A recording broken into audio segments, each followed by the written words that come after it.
Hello, I'm Jay Buckley, Technical Training Manager at Fram Filters. Welcome to the first video for the 2011 Fram Challenge. This video will focus on what we call oil filter anatomy. We're going to take you through the components of an engine oiling system and then the oil filter, showing you how they work and how they're made. We'll also compare several types of oil filters so you can clearly see how one oil filter can differ from another. It all starts with the sump or oil pan. Oil is stored in the pan until the engine is started. When the engine begins to rotate, the oil pump is driven. The pump will draw oil up from the sump and push it through the filter. Since engine oil pumps are positive displacement pumps, they will build more and more pressure as engine speed increases. So they need a way to regulate the oil pressure. Most incorporate a pressure regulator valve into the block. This is usually a simple spring and plunger that will unseat at a predetermined pressure level and dump excess oil pressure back to the pan. Trust me, if this valve sticks, you can quickly develop engine-damaging levels of oil pressure. A telltale sign of this valve sticking is a bulging oil filter or a filter that has blown the O-ring out. After the filter, the bearings of the engine are fed oil under pressure. Residual oil will then drain back to the pan from the force of gravity. So let's talk about oil filters. Most people really don't know what's in the can. We know there's some kind of filter media, but what else? Let's start with the can. The can is actually stamped from flat steel stock, using a progressive series of dies to get to its final configuration. The can is made thick enough to prevent leaks and damage from road debris and thin enough to be lightweight. The next component is the tapping plate. This is the end of the can, and it's also the business end of the filter. The tapping plate contains the threads that hold the filter to the engine and a groove that holds the rubber square ring. It also has a series of holes where the oil enters from the oil pump. The large hole in the middle is the exit for the oil to go into the engine and lubricate the engine bearings. The next part is the anti-drainback valve. Some call it a flapper valve, but the correct terminology is anti-drainback valve. This valve may be made from nitrile rubber in standard filters or silicone rubber in premium filters. So what does it do? The anti-drainback valve is a one-way check valve. It allows oil to flow from the oil pump and into the filter can while the engine is running. With the engine running, it's open to flow. When the engine is shut off, it closes. Why? To keep the filter and engine oil passages full of oil and to prevent dry starts if the vehicle's been sitting for a while. Remember, the oil goes from the pump to the filter first, and there's no oil lubricating the engine until the filter and engine oil passages are full. Many oil filters may be mounted at angles to the engine, or positions that would allow the filter and engine oil passages to drain out overnight if they didn't have the anti-drainback valve. Not all filters will have this valve. If the filter mounts in a straight up and down vertical position in some engine designs, it may not be equipped with an anti-drainback valve. Next, let's discuss the real working part of the filter, the media cartridge. The filter media has two jobs. First, to remove the dirt the first time it goes through the filter, or efficiency. Second, to trap and hold dirt until the next filter change, or capacity. The media has to accomplish this without impeding the flow of oil through the filter. Not all filter media is created equal. While a lot of its composition is cellulose, Fram engineers also blend the cellulose with synthetic glass and polyester fibers for greater strength and to increase its ability to trap and hold dirt. Many inexpensive filters use a plain cellulose media, which can only achieve an efficiency rating of around 80%. Fram engineers have come up with a high-performing blend of cellulose and several different synthetic fibers. This allows for less media in the cartridge with better performance than plain cellulose media. This is why Fram oil filters are rated in the 95 to 99% efficiency range. This is what the media looks like before pleating.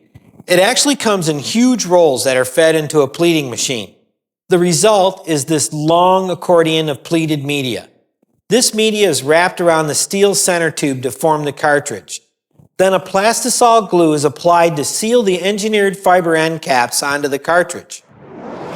Now, A lot of noise is made in the industry about what the best end cap material is. The end cap itself is not a structural element of the filter.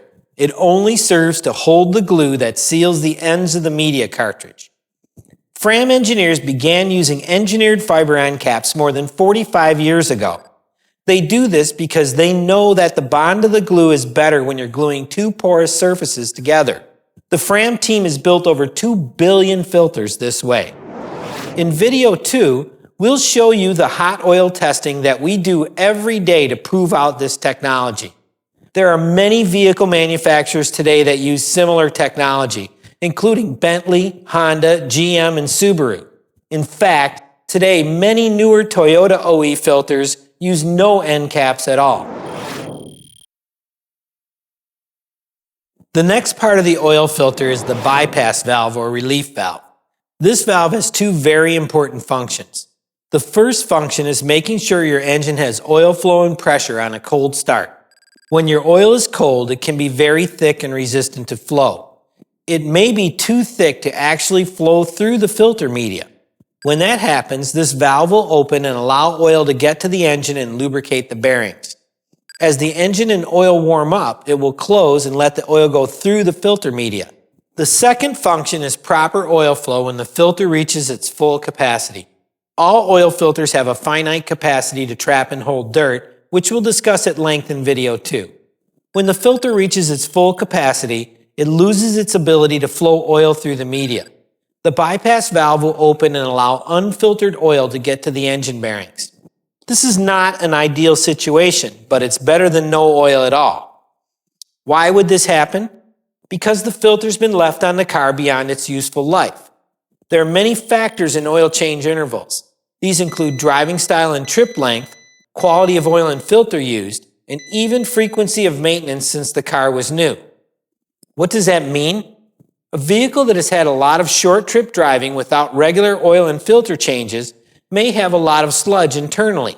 This can cause filters to become full faster than normal. And finally, the last part of the filter is the leaf spring. This spring exerts a force of over 70 pounds to seal the media cartridge against the anti-drain back valve.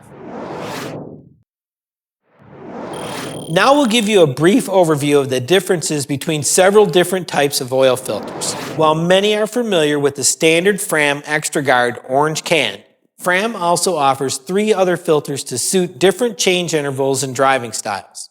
The Fram ExtraGuard is designed for 5,000-mile change intervals. It features a 95% efficiency rating and is designed to be used with conventional oil. The filter is built with cellulose and synthetic glass media and a sure grip bottom for easy removal and installation. Next in the lineup is the high mileage filter. This filter has the same benefits as the ExtraGuard, but with an added feature. It has a basket inside that contains a time-release gel that conditions and protects the oil in higher mileage engines. The anti-corrosive additives actually condition the oil and help maintain the pH balance on vehicles with more than 75,000 miles. This is no gimmick. This technology helps to increase drain intervals on heavy trucks. High mileage filters also feature sure grip for easy removal and installation. The next filter in the lineup is the Fram Tough Guard. This filter is designed for up to 7,500 mile oil changes and can be used with semi-synthetic or fully synthetic oil.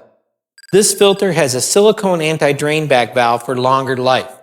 It also has more synthetic content in the media for a 99% efficiency rating. The last filter in the lineup is the Fram Extended Guard. Many of today's vehicles call for oil changes ranging from 7,500 to even 10,000 mile intervals when using fully synthetic oil.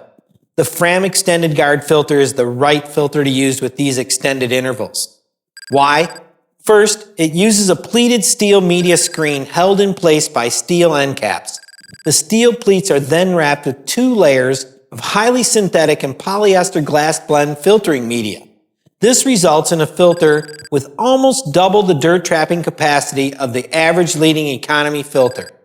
It also has a silicone anti-drain back valve for long life and a 97% efficiency rating. Thank you for completing the first video in the 2011 Fram Challenge.